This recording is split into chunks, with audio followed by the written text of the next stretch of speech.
Recent stats have Calgary's unemployment rate at the highest for larger cities in the country at 8.6%. That's up by 0.7% and the highest value we've seen in 22 years. From July 2015 to 16, 104,000 full-time jobs have been lost in Alberta, and that's not counting contractors and consultants. And you can really see the effects here. The downtown core is virtually a ghost town, and what used to be an hour-plus commute in rush hour for some is now only 10 minutes. On top of that, food bank usage is way up, with first-time users increasing by 60,000 and food hamper distribution up by almost 10,000. Personal insolvencies are also up by 37% from last year, and it's not just oil field workers, but restaurant owners and cab drivers, along with many others that are filing.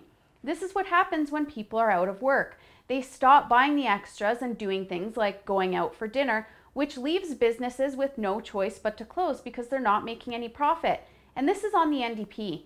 Yes, oil prices are low, but unfriendly business policies have driven investors away, causing more job losses, which then get passed on to businesses. So far, Calgary is on track to see at least 7,100 business closures this year. Last year's total was 5,865. In just the first 7 months of this year, 4,144 businesses have closed their doors, and I'm willing to bet that we haven't seen the worst of this trend. Here's why. Every single policy that the government has implemented is a hit on businesses, and they're not done. They drove investments away by increasing corporate taxes in a recession. They increased property taxes, which forced some businesses to close their doors. They implemented a minimum wage hike on already strapped businesses. And now with the looming carbon tax, the worst is yet to come. It's going to cost businesses more. Some businesses in Calgary have seen a 40% contraction, with some owners even shutting their doors with no notice. And although there's a 20% increase in home-based business permits being doled out, that still means more people are losing their jobs from the larger businesses that are shutting their doors.